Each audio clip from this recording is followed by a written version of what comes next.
Hello friends, இன்னைக்கு நம்ம இங்கிலீஷ்ல பேசலாங்கிற நிகழ்ச்சியில புதுசா என்ன பார்க்க போறோம், ஆல்ரெடி என்ன பார்த்துட்டு இருந்தோம் அப்படிங்கிற ஒரு சின்ன நினைவூட்டலோட இன்னைக்கான கிளாஸ் ஸ்டார்ட் பண்ணிடலாம். நம்ம எதை பத்தி பார்த்துட்டு இருக்கோம், காலங்கள் அப்படிங்கிற விஷயத்தை பத்தி பார்க்குறோம் இல்லையா. ஸோ இந்த காலங்கள் அப்படிங்கும் போது நமக்கு எப்படியெல்லாம் சொல்றாங்க, நிகழ்காலத்துல என்ன சொல்லலாம், இறந்த காலத்துல என்ன சொல்லலாம், இல்லை எதிர்காலத்துல என்ன பேசலாம் அப்படிங்கிற மாதிரி எல்லாம் இருக்கு இல்லையா. ப்ரெசென்ட் பாஸ்ட் ஃபியூச்சர் அப்படிங்கிறது, இந்த ப்ரெசென்ட் பாஸ்ட் ஃபியூச்சருங்கிறது வந்து நம்ம என்ன பண்றோம், ஒரு பெர்ஃபெக்ஷன் அடிப்படையிலையோ இல்லை ஒரு ஃபியூச்சர் அடிப்படையிலோ இல்லை கண்டினியூஸ் அடிப்படையிலையோ நம்ம பேசுறோம். ஒரு காலம் அப்படின்னு எடுக்கும் போது அந்த காலங்களை வந்து எப்படியெல்லாம் நம்ம ஒரு ஃப்ளக்சுவேஷனோட பேசலாம் அப்படிங்கிறது இருக்கு. அதாவது ஆப்போசிட்ல இருக்கவங்களோ இல்லை கூட இருக்கவங்களோ இல்லை உங்களை சார்ந்தவங்களோ ஏதோ ஒரு கேள்வி கேட்குறாங்கன்னா அதுக்கான அப்ரோப்ரியேட் பதிலை நம்ம கொடுக்கணும்.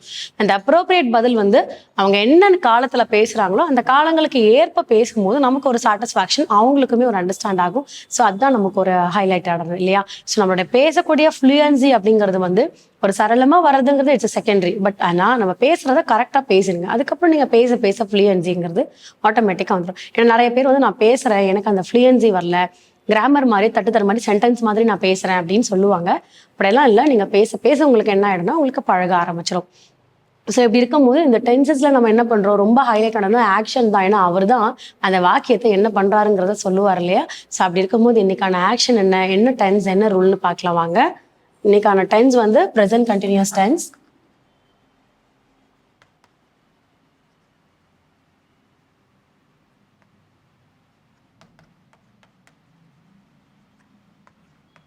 ஸோ இதில் verb form V1, V2, V3, V1 plus ing. Present, past, past participle. So என்ன எடுக்கணும் அப்படின்னா draw. draw அப்படின்னா வரை. வரைக்கு சின்ன வரை தானே சார். வரை அப்படிங்கிறது இதுவே வந்து V2 and V3ல என்ன சொல்றாங்க அப்படின்னா V2 and V3. V2 வந்து drew, V3 வந்து drawn. V1 plus ingல வந்து drawing. ஸோ வரை, வரைந்தேன், வரைந்தான், இந்த மாதிரி வரக்கூடியது. வரைந்தேன்,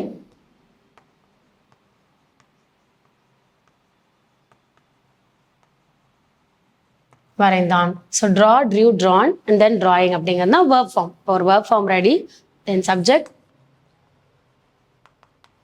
I, we, you, he, she, they, it. இவங்க எல்லாம் சப்ஜெக்டோட பெர்ஸ்பெக்டிவ்ல இருக்காங்க. ஸோ யாரெல்லாம் சப்ஜெக்டிவ்னு தென் என்ன ரூல் பார்க்குறோம், ப்ரெசென்ட் கண்டினியூஸோடது இல்லையா. ஸோ ப்ரெசென்ட் கண்டினியூஸோட ரூல் வரும்போது subject followed by is, am, are. Then V1 plus ing plus object. ஓகேங்களா. ஸோ இப்போ verb form ready. தென் யார் கூட யார் சூட் ஆவாங்க, ஐனா am, V வந்து are. அண்டில் நீங்கள் ப்ராக்டிஸ் பண்ணுற வரைக்கும் இந்த மாதிரி எழுதி ப்ராக்டிஸ் பண்ணிக்கோங்க. நல்லாவே ப்ராக்டிஸ் ஆகிட்டிங்கன்னா இதை நீங்கள் எழுதணும்னு அவசியம் இல்லை. ஹீ வந்து எஸ், ஷீ வந்து எஸ், தே ஆர், இட் வந்து எஸ். ஸோ இந்த மாதிரி யார் கூட யார் பேரிங் அப்படிங்கிறது எழுதியாச்சு. எக்ஸாம்பிள், நான் ஐ அப்படிங்கிற ஒரு சப்ஜெக்ட் எடுக்கிறேன். ஐ ஆம் drawing a பிக்சர். நான் வந்து ஒரு படம் வரைஞ்சிட்டு இருக்கேன் அப்படிங்கிறது. ஸோ அப்போ நான் அ பிக்சர் இருக்கு இல்லையா. ஸோ அப்போ ஒரு படம், டிராயிங் வரைந்து,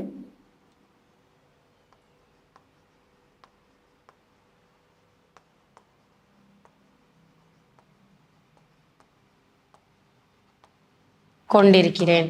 ஸோ நான் ஒரு படம் வரைந்து கொண்டிருக்கிறேன் அப்படின்னா ஐ ஆம் டிராயிங் அ பிக்சர். நான் வந்து பிக்சரை ட்ரா பண்ணுறேன். அ பிக்சர் நான் ஆல்ரெடி சொல்லியிருக்கேன். அ பிக்சர்னும் போது விச் இண்டிகேட்ஸ் ஒன்னு சொல்லியிருக்கேன்.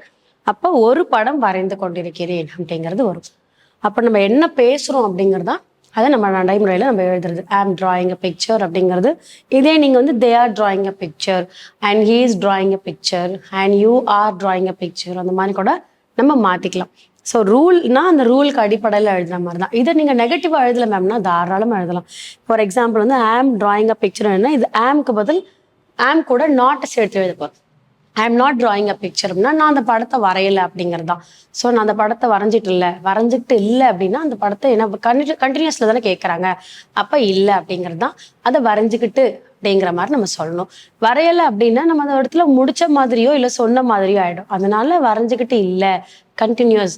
ஒரு கண்டினியூஸ் அப்படிங்கும் போது ஐஎன்ஜி அப்படிங்கிற ஃபார்மேஷன் தான். ஏன்னா அது ரொம்ப ஞாபகம் வச்சுக்கணும். கண்டினியூஸ்னாலே வச்சு ஸ்டாண்ட்ஸ் ஐஎன்ஜி. குழந்தைங்களுக்கு கொஞ்சம் ஸ்ட்ரக் ஆவாங்க. அவங்களுக்கு வந்து கண்டினியூஸ்னா என்னன்னு பொதுவான வார்த்தை ஜென்ரல் மீனிங் கேளுங்க. So they will answer you what is the general meaning for continuous.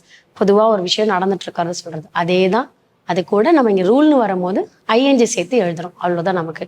So இந்த மாதிரி நீங்கள் வந்து இந்த ஒரு சென்டென்ஸ் இல்லை, இதுலேயே நீங்கள் இந்த ஒரே ஒரு வேர்ப் ஃபார்ம் வச்சுட்டு இது எல்லாத்துக்கூடயுமே சென்டென்ஸ் பேசலாம். we are drawing a picture, you are drawing a picture, he is drawing, she is drawing, they are drawing a picture அப்படின்னு எழுதலாம். இட்டு மட்டும் இட்ஸ் அன் ஆப்ஜெக்ட். ஸோ அது வந்து என்ன பண்ணலாம்னா ஒரு இண்டிகேட் ஹியூமனை வந்து அனலைஸ் பண்ணாத மாதிரி தான் நம்ம சொல்ல முடியும். சரிங்களா? ஸோ இன்னைக்கான வேர்ப் ஃபார்ம், இன்னைக்கான ரூல் வச்சு சென்டென்ஸ் ஃப்ரேம் பண்ணியிருக்கோம். ஸோ நீங்களும் ஒரு 5 to 10 சென்டென்ஸ் ஹோம்ஒர்க் பண்ணுங்க. அடுத்த கிளாஸ்ல அடுத்த இன்ட்ரெஸ்டிங்கான சென்டென்ஸோட உங்களை மீட் பண்ணுறேன். தேங்க்யூ.